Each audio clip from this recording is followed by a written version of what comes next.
Saya Nisa Priastuti, NIM 5180 211078 akan menjelaskan mengenai rangkuman kasus.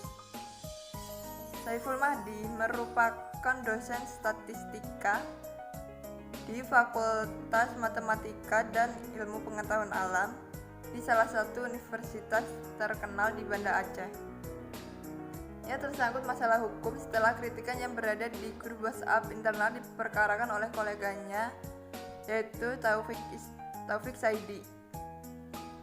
Isi unggahan Mahdi pada bulan Maret 2019 berupa kalimat sentilan yang kurang baik atas dugaan tidak ada unsur meritokrasi dalam perekrutan tenaga pengajar di Fakultas Teknik.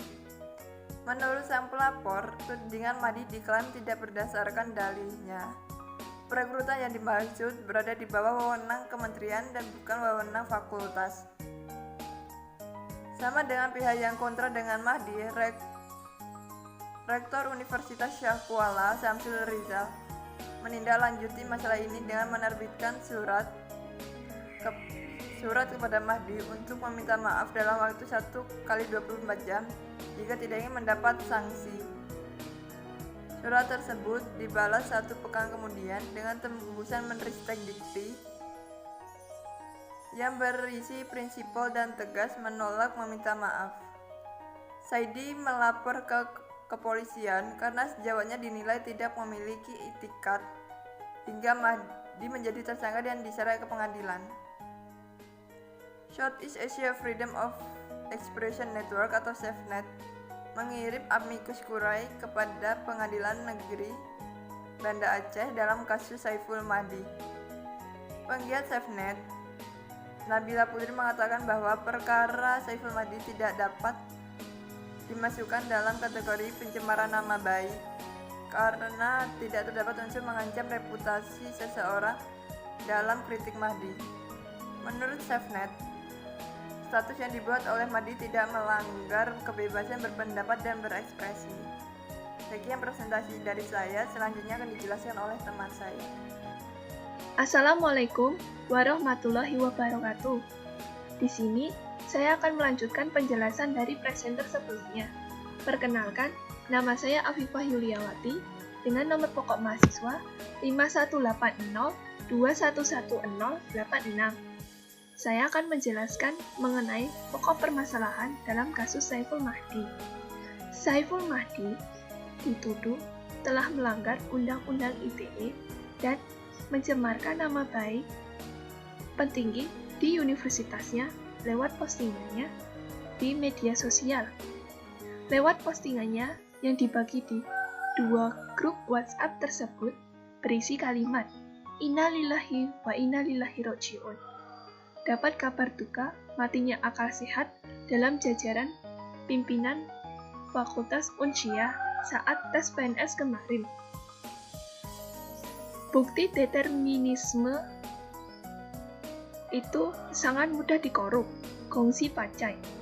Kenapa ada fakultas yang pernah berjaya kemudian memblek? Kenapa ada fakultas baru begitu membanggakan? Karena meritokrasi berlaku sejak rekrutmen. Hanya para mediocre atau yang terjerat hutang yang takut meritokrasi. Dalam postingannya, Saiful Mahdi mengkritik pelaksanaan rekrutmen di universitasnya karena dalam prosesnya salah satu kandidat dengan inisial T yang mendapatkan nilai nomor 2 untuk universitas dan nomor 1 di fakultas setelah tes subjektif dinyatakan tidak lulus. Saiful Mahdi tidak melanggar Undang-Undang ITE atau mencemarkan nama baik seseorang karena tidak mencantumkan nama, gelar, jabatan, kepentingan, kedudukan dari seseorang atau berusaha memfitnah atau menghina seseorang dan atau menyerang nama baik orang lain di Universitas Syah Kuala. Oleh penggiat SafeNet, postingan tersebut tidak bisa dimasukkan ke dalam perkara pencemaran nama baik karena tidak berusaha mengancam reputasi seseorang. Oleh koleganya, yaitu Taufik Saidi yang berkedudukan sebagai dekan, merasa tidak terima dan mengklaim bahwa postingan tersebut tidak mendasar. Kemudian melaporkannya ke Komisi F yang ditindaklanjuti dengan surat panggilan yang diklarifikasi atau panggilan yang diklarifikasi. Kemudian oleh Rektor Universitas Syakulana, Samsul Rizal, melayangkan surat memohon maaf 1 kali 24 jam yang dibalas tebusan oleh Menrisdikdit berupa penolakan. Saiful Mahdi kemudian melaporkan hal tersebut ke kepolisian karena sejauhnya tidak berkaitan dan menjadikannya tersangka. Sementara keganjilan dalam proses rekrutmen tersebut tidak terjawab. Mungkin sekian penjelasan dari saya, akan dilanjutkan oleh presenter selanjutnya. Terima kasih. Assalamualaikum warahmatullahi wabarakatuh. Perkenalkan, nama saya Dita Aristia Ardani, NIM 518021139. Di sini saya akan menjelaskan tentang perilaku komunikasi tidak etik. Perilaku komunikasi tidak etik manakah yang dipermasalahkan dalam kasus tersebut? Di sini Saiful Mahdi salah menuduh tanpa memilih bukti. Menurut sang pelapor Taufik Saidi, tudingan Mahdi diklaim tidak berdasarkan dalihnya perekrutan yang dimaksud berbeda di bawah wewenang kementerian, bukan fakultas. Soal rekom komisi etik yang dimaksud Saidi dalam salinan pendapatan hukum, kuasa hukum Mahdi menjelaskan bahwa sidang etik yang digembar-gemborkan sama sekali tidak pernah dilakukannya. Sama dengan para pihak yang kontra dengan Mahdi. Rektor Universitas Syahkuala, Syamsul Rizal, menindaklanjuti masalah dengan menerbitkan surat kepada Mahdi untuk meminta maaf dalam waktu 1 kali 24 jam jika tidak ingin mendapatkan sanksi. Jika surat tersebut dibalas satu pekan kemudian dengan tembusan Menrisdikdit yang berisi prinsipal dan tegas menolak untuk meminta maaf. Saidi pun melapor ke polisi karena sejawatnya dinilai tidak memiliki itikat, hingga Mahdi menjadi tersangka dan diseret ke pengadilan. Sekian, terima kasih. Assalamualaikum warahmatullahi wabarakatuh. Perkenalkan, nama saya Serevia Wale Putri, nomor PAUK mahasiswa 5180211129. Di sini saya akan menjelaskan mengenai pasal yang dilanggar dalam kasus penggugat. Yang pertama yaitu Undang-Undang Nomor 11 Tahun 2008 Pasal 27 Ayat 1 yang berbunyi setiap orang dengan sengaja dan tanpa hak mendistribusikan dan atau mentransmisikan dan atau membuat dapat diaksesnya informasi elektronik dan atau dokumen elektronik yang memiliki muatan yang melanggar kesusilaan. Kemudian yang kedua yaitu Undang-Undang Nomor 11 Tahun 2008 Pasal 28 Ayat 2 yang berbunyi setiap orang dengan sengaja dan tanpa hak menyebarkan informasi yang ditujukan untuk menimbulkan rasa kebencian atau permusuhan individu dan atau kelompok masyarakat tertentu berdasarkan atas suku, agama, ras, dan antar golongan atau sara. Selanjutnya yaitu Undang-Undang Nomor 19 Tahun 2016 Pasal 26 Ayat 1 yang berbunyi kecuali ditentukan lain oleh peraturan perundang-undangan, penggunaan setiap informasi melalui media elektronik yang menyangkut data pribadi seseorang harus dilakukan atas persetujuan orang yang bersangkutan. Kemudian ayat yang kedua berbunyi setiap orang yang dilanggar haknya sebagaimana dimaksud pada ayat 1 dapat mengajukan gugatan atas kerugian yang ditimbulkan berdasarkan undang-undang ini. Kemudian ayat yang ketiga berbunyi, setiap penyelenggara sistem elektronik wajib menghapus informasi elektronik dan atau dokumen elektronik yang tidak relevan yang berada di bawah kendalinya atas permintaan orang yang bersangkutan berdasarkan penetapan pengadilan. Kemudian, ayat yang keempat berbunyi, setiap penyelenggara sistem elektronik wajib menyediakan mekanisme penghapusan informasi elektronik dan atau dokumen elektronik yang sudah tidak relevan sesuai dengan ketentuan peraturan perundang-undangan.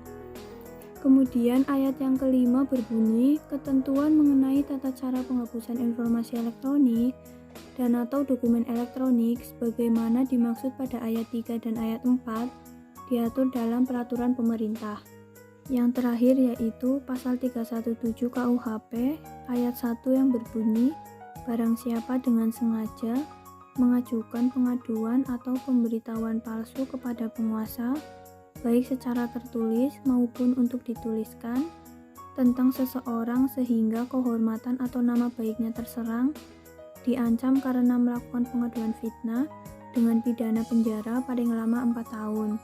Kemudian ayat yang kedua berbunyi, pencabutan hak berdasarkan pasal 35 nomor 1-3 dapat dijatuhkan. Sekian presentasi dari saya, selanjutnya akan dijelaskan oleh teman saya.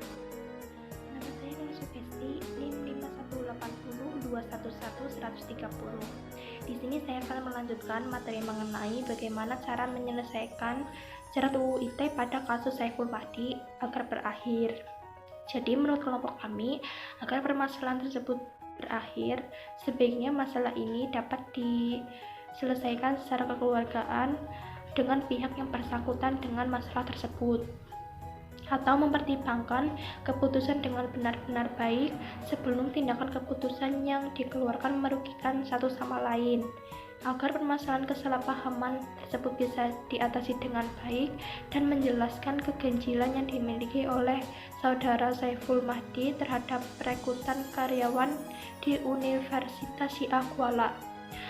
Memperbaiki norma artinya, Saiful Mahdi atau dosen jurusan statistika di Universitas Syiah Kuala Aceh harus menjelaskan maksud ia membuat statement seperti itu di WhatsApp group secara rinci agar tidak terjadi kesalahpahaman dalam penerimaan persepsi yang disalurkan melalui media elektronik tersebut, serta meminta maaf tanpa adanya unsur keterpaksaan sehingga ancaman yang dimiliki oleh Saiful Mahdi bisa diringankan dengan syarat keduanya bisa memaafkan bukan hanya sepihak saja, supaya permasalahan tidak menjadi panjang dan kedua pihak saling memperbaiki kesalahan masing-masing.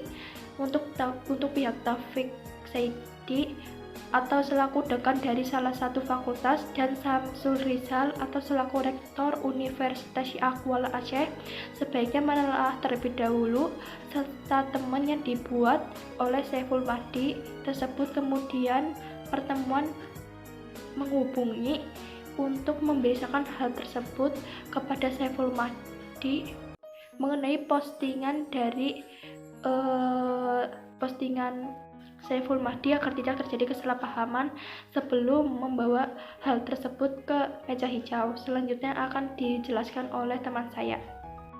Perkenalkan, nama saya Fatimah Sulistianingrum, NIM 51802111111. Di sini saya akan menjelaskan bagaimana seharusnya terlapor menyampaikan keluhannya agar tidak terjerat UU ITE.